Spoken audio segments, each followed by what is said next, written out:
Kasih yang dicintai Tuhan,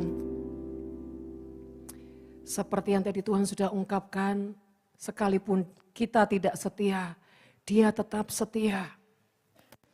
Saudara ingat, awal masuk tahun 2022, Tuhan memberikan sebuah perjanjian tudung. Masuk 2023, Tuhan memberikan perjanjian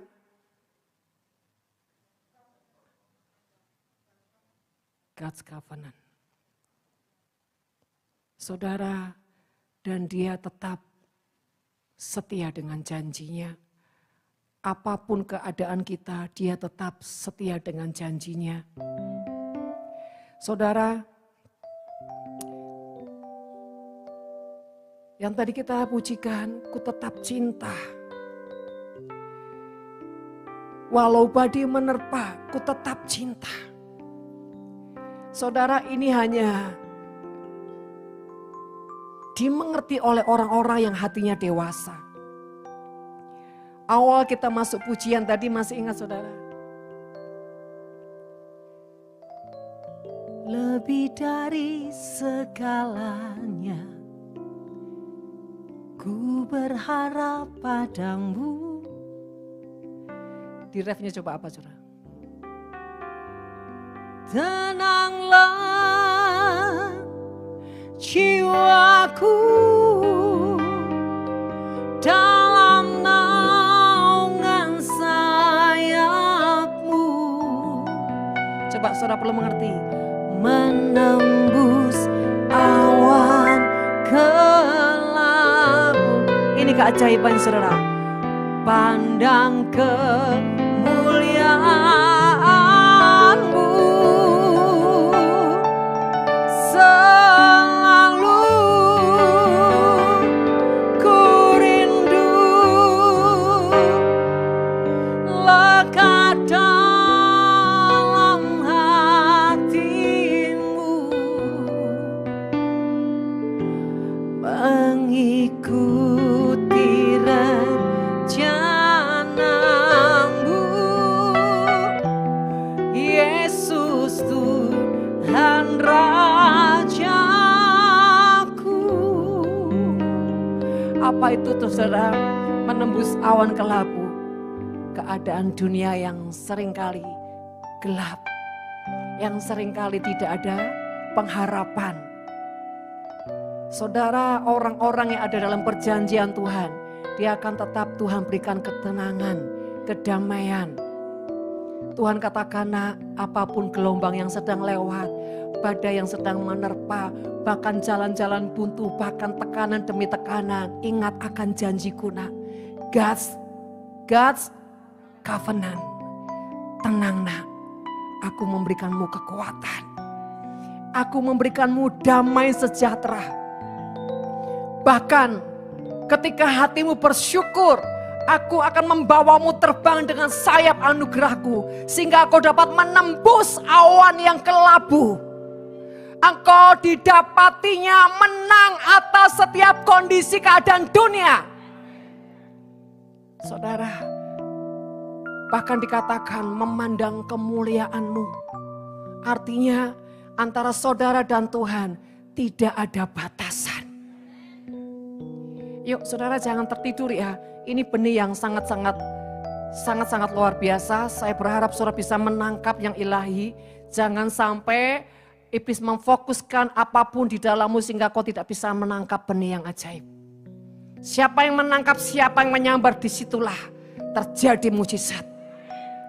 Jadi Tuhan katakan, kau tidak perlu takut, kau tidak perlu gelisah, kau tidak perlu bertanya-tanya sesuatu. Lakukan saja, jalani saja, lewati.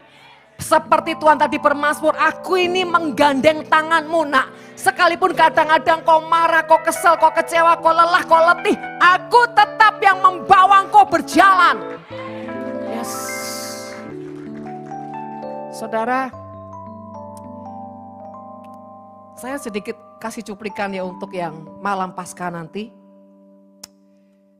Saya merasakan ada sesuatu yang sangat spesial saudara. Benar-benar kita adalah orang-orang pilihan Tuhan, ditetapkan Tuhan. Bahkan Tuhan yang berperang ganti kita. Tuhan yang merekayasa apapun, setiap kemenangan itu harus terjadi atas kita. Tapi Tuhan mau saudara setia, dan bukan cuma setia, ayo belajar dewasa hari-hari ini. Apakah kau jadi orang yang siap masuk dalam gelombang Tuhan yang seringkali kau tidak mengerti, hal-hal yang seringkali buat kau marah, hal-hal yang sekali membuat engkau terpancing untuk emosi atau apapun saudara. Ingat Tuhan senantiasa. Setiap kegoncangan itu untuk mendewasakan rohmu. Ingat kau tidak pernah sendiri saudara. Tuhan ada di dalammu.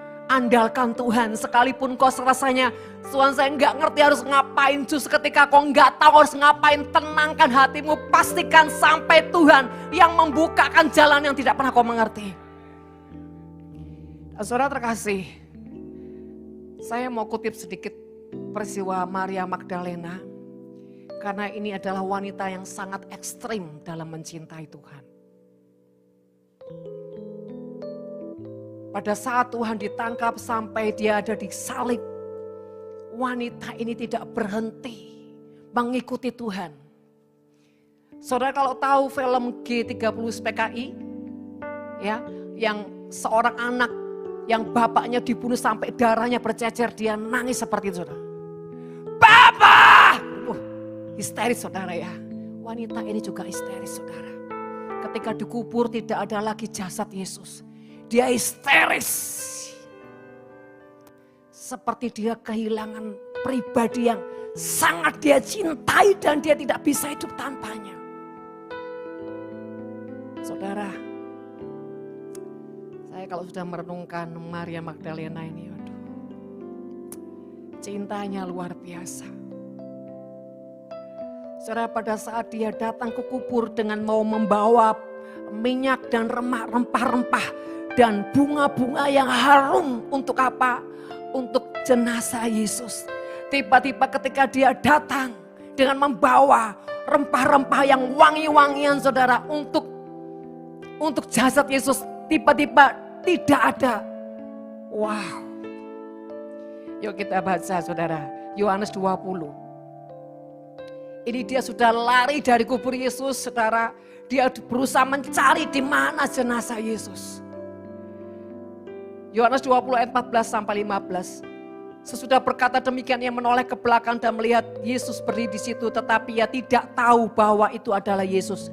Kata Yesus kepadanya, "Ibu, mengapa engkau menangis? Siapakah yang kau cari?" Maria menyangka orang itu adalah penunggu taman.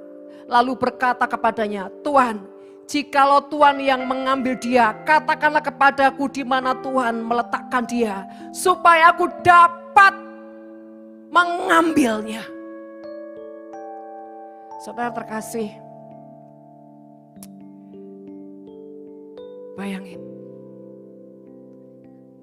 Tuhan yang sudah jadi mayat, dia tetap tunggu di kubur itu. Dia tidak keluar, dia tidak pergi. Kesetiaannya luar biasa. Terus di mana murid-muridnya saudara? 11 muridnya kemana? Mereka tidak ada satupun yang ada di kubur Yesus. Tetapi Maria Magdalena, ini frustasi saudara. Dia tetap ada di kubur Yesus. Bahkan ketika dia pergi untuk membawa wangi-wangian rempah-rempah. Dan ketika dia kembali dan mayat itu tidak ada. Dia menangis sejadi-jadinya. Kalau dipikir, buat apa menangis yang sudah gak ada? Saudara, itu bicara. Mungkin perjalanan kita ikut Tuhan. Tuhan, aku ini kurang setia ya apa sih Tuhan? Semuanya udah tak kasih buat Tuhan. Sampai habis-habisan Tuhan. Kanan kiri menghina aku. Semua orang menghujat aku. Tapi sampai hari ini, perjalananku kepadamu, aku aku tidak pernah berhenti Tuhan. Tetap mencintai-Mu. Sekalipun jatuh bangun. Aku tetap mencintai-Mu.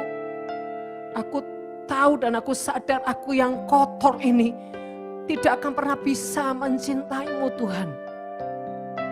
Tapi aku mau berjuang dengan tekadku. Perjalanan yang tidak mudah. Hari-hari ini saudara, saya sedang ngomong sama Tuhan. Perjalananku yang tidak mudah ini Tuhan. Banyak hal yang sudah aku lewati. Hal-hal yang mengerikan dalam hujatan-hujatan manusia.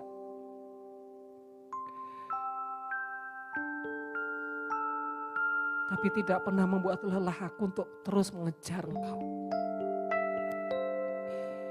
Di dalam semua yang sudah menghabisi hidupku sekalipun. Aku tetap mau membagikan hidupku Tuhan. Pada saat saya ada di Papua, itu benar-benar hal yang paling mengerikan dalam hidup saya. Pada saat, saudara, kondisi yang benar mencengkram. Bahkan serangan-serangan gaib yang begitu mengerikan. Di siang hari, bukan di malam hari. Dan saya lewati beberapa serangan-serangan dalam keluarga. Anak-anak saya nyaris kehilangan anak saya. Dan waktu di Kalimantan, entah berapa kali parang itu ada di leher saya. Bahkan hampir saya seringkali mau diperkosa. Dan setiap kali mengalami itu saya hanya melihat Tuhan. Aku berikan segalanya untuk-Mu Tuhan. Dan waktu di sana saya selalu berkata, kalaupun tiba-tiba aku harus menyelesaikan hidupku di sini, aku tidak pernah menyesal Tuhan. Aku tidak pernah menyesal. Buat saya, hidup adalah Kristus. Mati adalah sebuah keuntungan. Saudara, hari-hari ini saya banyak merenung dengan Tuhan. Saya bilang sama Tuhan,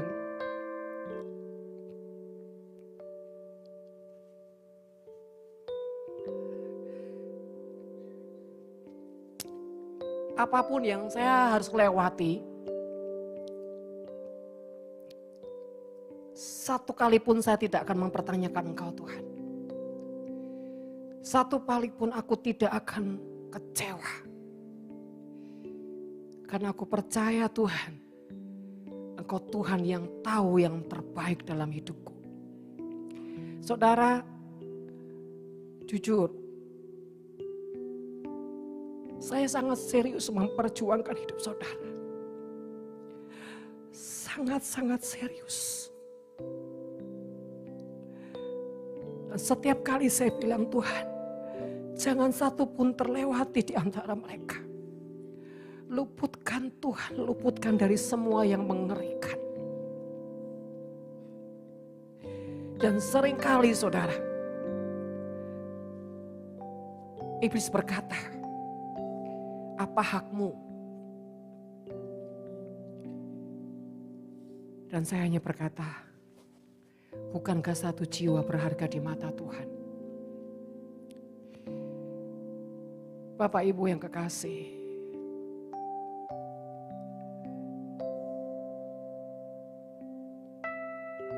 buat saya mencintai jiwa-jiwa adalah sebuah kehormatan, mencium kaki Tuhan. Buat saya memperjuangkan jiwa-jiwa adalah sebuah kehormatan.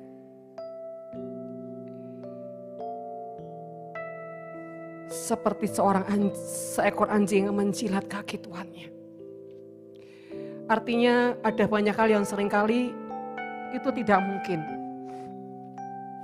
Itu tidak memenuhi syarat.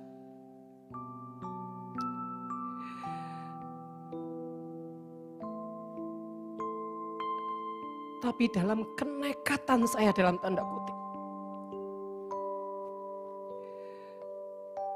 Supaya Tuhan mengabulkannya itu tujuannya supaya dunia melihat mereka Tuhan.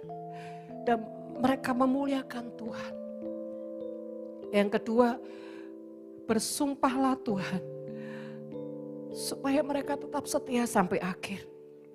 Mereka tidak berkhianat, tidak bergeser denganmu. Apapun keadaan yang Tuhan pulihkan dalam mereka. Sekalipun saudara, saya tidak tahu apa nanti yang akan Tuhan putuskan. Tapi satu hal, seperti hakim yang lalim, siang malam terus Tuhan tolong. Berjanji, bersumpahlah Tuhan. Segenap jemaat di Nafkir Elohim. Tuhan kau tahu, Tuhan kau tahu. Buat mereka mencintaimu di atas segalanya. Dan seperti orang gila. Yang setiap kali Tuhan ingat, Tuhan ingat, Tuhan ingat. Dan satu kali, di dalam kondisi saya lagi terpuruk, lagi dalam tekanan, tiba-tiba apa yang saya sodorkan itu seperti ada sebuah tawaran dan Tuhan berkata, ini berat. Apakah kau ingin mengurungkannya? Saya hanya bisa nangis di kaki Tuhan. Saya cuma bilang, Tuhan, bukankah ketika mereka Engkau pulihkan? Bukankah ketika mereka mengalami yang ajaib daripadamu? Mereka mencintaimu Tuhan. Dan Engkau yang lebih tahu. Saya cuma bilang, Tuhan, Engkau yang lebih tahu, Engkau yang lebih tahu, Engkau yang lebih tahu. Rengekan-rengekan yang seperti orang gila ini, yang ujungnya Tuhan menurunkan tudung, yang ujungnya Tuhan menurunkan God's Covenant, yang ujungnya nanti Tuhan akan menurunkan sesuatu di hari Kamis. Saudara, tentunya bukan gagah dan kuat saya. Saya tahu Tuhan sedang mengimplankan hatinya kepada saya. Supaya saya mengajukan itu kepada Tuhan. Karena sesuatu itu harus ada yang minta. Harus ada yang mengajukan. Harus ada sebuah perjanjian. Di dalam ketidakmengertian banyak hal. Seringkali Roh Kudus bukakan sesuatu. Sebab itu saudara, dan ujungnya 12 provinsi ini itu seperti persembahan mezbah di hadapan Tuhan. Seperti syarat yang harus diselesaikan. Dan setiap kali saya bilang, Tuhan, ini sudah bulan mau menginjak bulan 4. Secara manusia mungkin kami tidak bisa menyelesaikan. Selalu saya bilang, Tuhan mampukan, jamin karena bagimu tidak ada yang mustahil. Engkau sanggup mereka-rekakan. Jadi saudara terkasih, mari terus doakan untuk Indonesia menyembah ini benar-benar bisa diselesaikan sampai waktunya, sampai akhir bulan. Karena ini perjanjian kita dengan Tuhan. Tentu saja bukan karena gagah dan kuat kita. Kita terus mengandalkan Tuhan, kita terus menaruh harap kepada Tuhan, kita terus benar-benar mengikatkan diri kepada Tuhan. Nah, saudara, Maria Magdalena ini adalah wanita yang sangat menginspirasi hidup saya.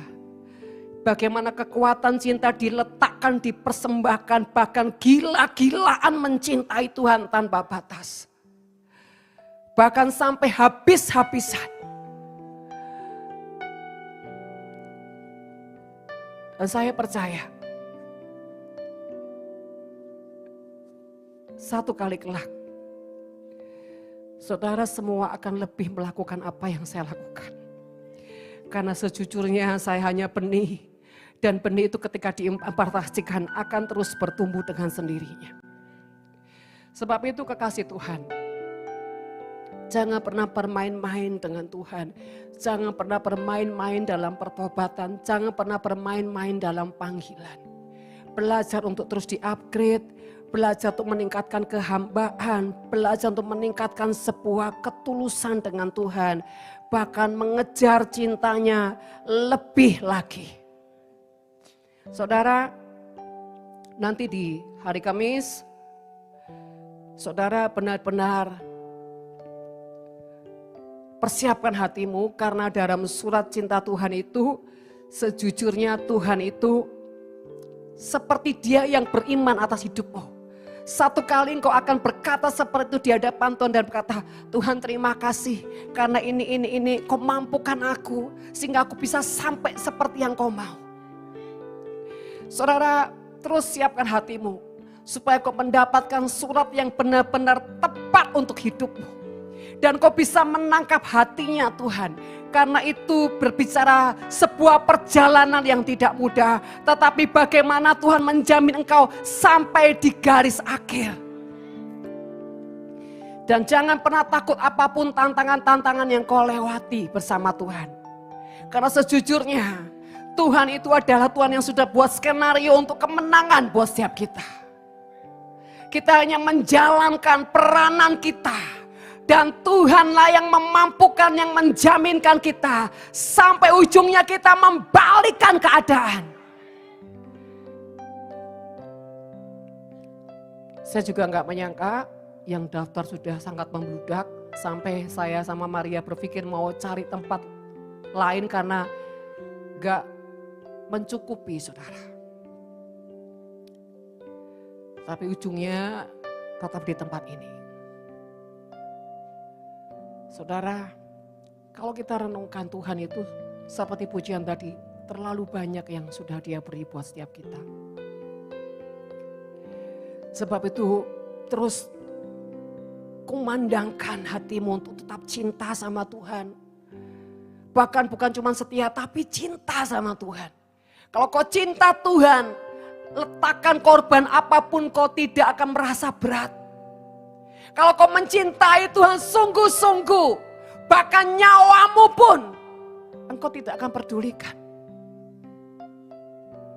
Saudara, bahkan ketika kau sungguh-sungguh mencintai Tuhan, tidak ada ketakutan dalam hidupmu.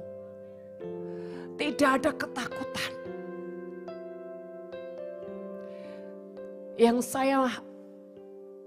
Satu hal yang saya selalu minta sama Tuhan. Buat setiap kami mencintaimu sampai di garis akhir.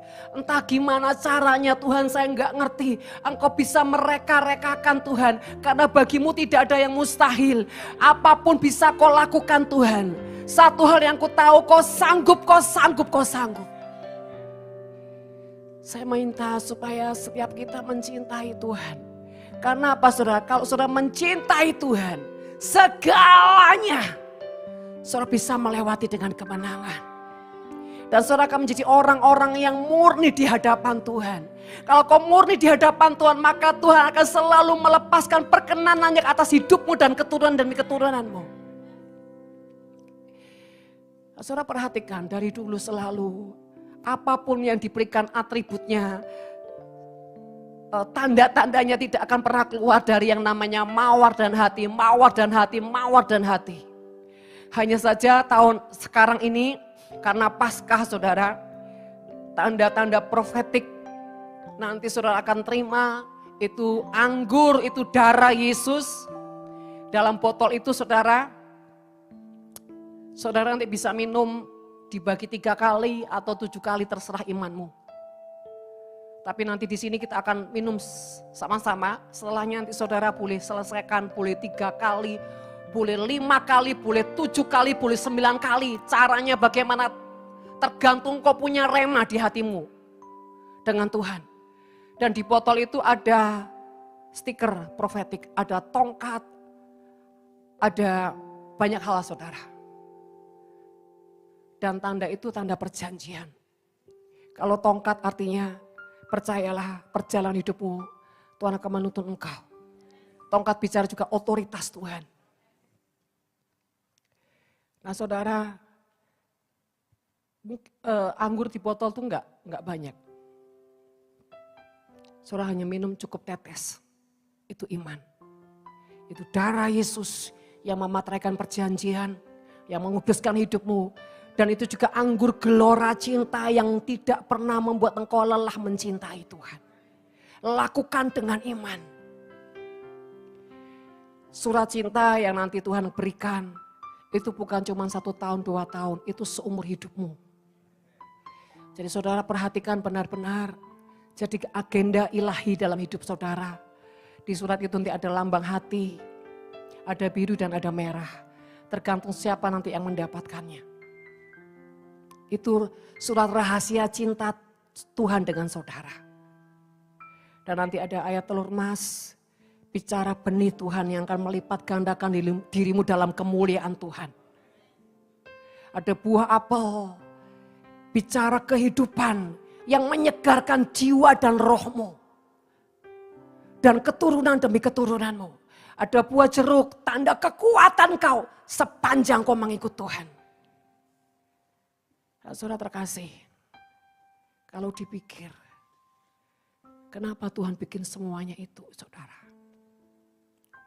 Dia selalu buat pengadaan tuh orang-orang yang dicintai. Dan semua dia lakukan karena sebuah perjanjianmu dengan dia. Sebab itu saudara, mari jangan pernah meremehkan anugerah Tuhan. Perjanjian demi perjanjian itu punya kekuatan kuasa kalau kau menghidupkannya dengan sungguh-sungguh. Jadi nanti anggur di dalam botol itu saudara bisa minum, tanya Tuhan. Tuhan ini harus diminum berapa kali? Kalau itu Tuhan bilang 3 kali, inilah 3 kali. Kekuatan Bapa, Putra, Roh Kudus. Kalau itu Tuhan bilang 5 kali itu anugerah. 7 sempurna, 9 finish strong. 8 pelipat gandaan, 1 kekuatan Tuhan. Tapi enggak mungkin 1 karena itu lebih dari 3, minimal 3. Karena apa? Itu bicara darah Yesus. Kekuatan Tritunggal. Saudara, coba belajar merenungkan apapun dalam hidup ini. Tuhan terlalu baik. Saya aja enggak pernah mikir saudara. Saya hanya mikir gini sebelumnya, Tuhan bikin apa ya, bikin apa untuk Paskah. Karena gini, karena kan setelah itu saya akan pergi, cukup agak lama, jadi saya ingin ada sesuatu momen saudara di hari itu. Dan terus saya siang malam saya tanya terus sama Tuhan. Sampai ujungnya Tuhan bilang, bikin malam Paskah. Saudara, saya mau kasih tahu buat saudara. Itu sesuatu yang inisiatif. Kalau kau mencintai orang-orang yang Tuhan percayakan dalam hidupmu, kau selalu kejar Tuhan. Kau selalu punya inisiatif untuk sesuatu yang ilahi buat mereka. Saya pun tidak sadar awalnya. Saya hanya tanya bikin sesuatu. Dan tiba-tiba ketika Tuhan berikan sesuatu itu, Tuhan hanya bilang, kau selalu punya inisiatif untuk orang-orang yang Tuhan aku percayakan dalam hidupmu karena cinta. Dan itu membuat Tuhan senang, membuat Tuhan bahagia, bahkan membuat dia sampai mengeluarkan air mata. Dan di situ Roh Kudus bilang, orang yang mencintai pasti punya inisiatif. Orang yang mencintai tidak akan pasif. Orang mencintai selalu ingin berbuat sesuatu. Bahkan sampai Tuhan menyodorkan semua yang terbaik. Saya ingin selalu membuat Tuhan menyodorkan semua yang terbaik buat saudara. Karena apa? Saudara dan saya anak-anaknya. Kita semua berhak atas apa yang Tuhan miliki. Sebab itu saudara terkasih, mari belajar. Mengerti bagaimana kekuatan cinta yang bisa membuat kita ini bukan hanya punya kekuatan di tengah-tengah badai, di tengah-tengah tekanan. Tetapi dia juga selalu punya inisiatif, bahkan kreatif yang membuat Tuhan itu sampai bilang gini, wow, bukankah pergumulanmu juga sudah terlalu banyak? Artinya kita lagi gak pusingin pergumulan kita. Kita gak pernah memusingkan pergumulan kita gak pernah memusingkan tekanan-tekanan. Tapi yang kita hanya pusingkan sesuatu yang menyenangkan Tuhan, sesuatu yang jadi berkat, sesuatu yang bisa membuat banyak orang bisa mengalami kedahsyatan Tuhan. Mari saudara, saya sedang tidak bicara tentang diri saya. Tapi saya bicara tentang bagaimana kalau kita sudah dierami dengan hatinya Tuhan, kasihnya Tuhan, cintanya Tuhan. Bahkan semua yang ilahi membuat kita nggak pernah berpikir tentang diri kita sendiri. Bahkan nggak pernah memikirkan keegoisan. Selalu sibuk pikirkan bagaimana orang mengalami ilahi dan mengalami ilahi. Dan sampai ujungnya Tuhan, berikan semua pada mereka yang terbaik. Dan sampai ujungnya Tuhan berkata, tidak sedikit pun tersisa. Sekarang tergantung Bapak Ibu Saudara. Apa yang sudah diberikan dalam hidupmu? Apakah kau menghargai? Apakah kau menyadari itu? Apakah kau meresponi itu? Apakah kau mengerti? Saudara, di hari Selasa ini kesempatan kita banyak healing dengan Tuhan. Di hari Selasa ini kesempatan kita melepaskan semua keletihan, dahaga apapun kepada Tuhan. Dan kita di-refresh kembali sehingga kita pulang dengan kekuatan cinta, kekuatan gelora, gairah, bahkan hasrat-hasrat yang luar biasa. Sehingga kita meneruskan perjalanan-perjalanan kita dengan Tuhan untuk menyelesaikan apa yang Tuhan percayakan. Dan satu hal yang terakhir saya mau katakan sama Bapak Ibu Saudara. Kita boleh ada proses, boleh ada tekanan, boleh ada didikan Tuhan atau apapun yang Tuhan izinkan lewati. Satu hal, jangan berhenti rengekan di jiwa. Bahkan jangan ada rengekan di jiwa. Apa itu rengekan di jiwa? Rengekan di jiwa itu yang selalu bilang, Tuhan kasihanilah aku ini begini, penderitaan yang seakan-akan mengasihi dirimu sendiri. Sehingga aku gak pernah bisa bangkit, engkau gak pernah bisa mengerti didikan, engkau gak pernah bisa mengerti ini momen Tuhan dalam menyediakan dan bahkan mempersiapkan hidupmu. Engkau gak pernah mengerti kedewasaan kekuatan roh, engkau gak akan pernah bisa mengerti yang namanya tingkatan-tingkatan level yang Tuhan sedang persiapkan buat hidupmu. Tapi hanya apa? Sebatas engkau merengek di jiwamu karena minta dikasihani. Karena terlalu melo, karena terlalu lebay. Enggak boleh saudara. Please stop. Jangan membuat proses apapun bahkan yang membuat engkau menangis. Menjadi ratapan di jiwamu yang ujungnya iblis bisa apa? Mempengaruhi engkau menjadi orang yang mengasihani diri sendiri. Kau enggak bisa bangkit, engkau terlalu melo, engkau terlalu terpuruk, bahkan kau enggak bisa mengalami Tuhan. Apapun proses itu, jadikan itu batu loncatan untuk melihat kemuliaan Tuhan. Engkau hanya boleh merengek di rohmu, artinya gini, andalkan Tuhan, bergantung dengan Tuhan, minta pimpinan Tuhan, bahkan katakan, jika engkau tidak bersamaku, aku tidak mau jalan Tuhan. Minta jaminan di roh, bahwa Tuhan, bukan hanya mampukan aku, tapi jamin aku sampai akhir Tuhan. Itu yang namanya rengekan di roh. Bukan di jiwa. Kalau di jiwa nanti ujungnya ke daging saudara. Tapi kalau di roh, kebergantunganmu dengan Tuhan sangat kuat. Dan saudara, rengekan di roh itu artinya membuat engkau sadar, aku tidak bisa tanpa Tuhan. Dan kalau Tuhan sudah memberikan segalanya, lakukan dengan kekuatan roh, dengan keperkasaan, dengan iman. Bahkan pengurapan yang baru percaya akan selalu Tuhan berikan buat orang-orang yang hatinya percaya. Amin.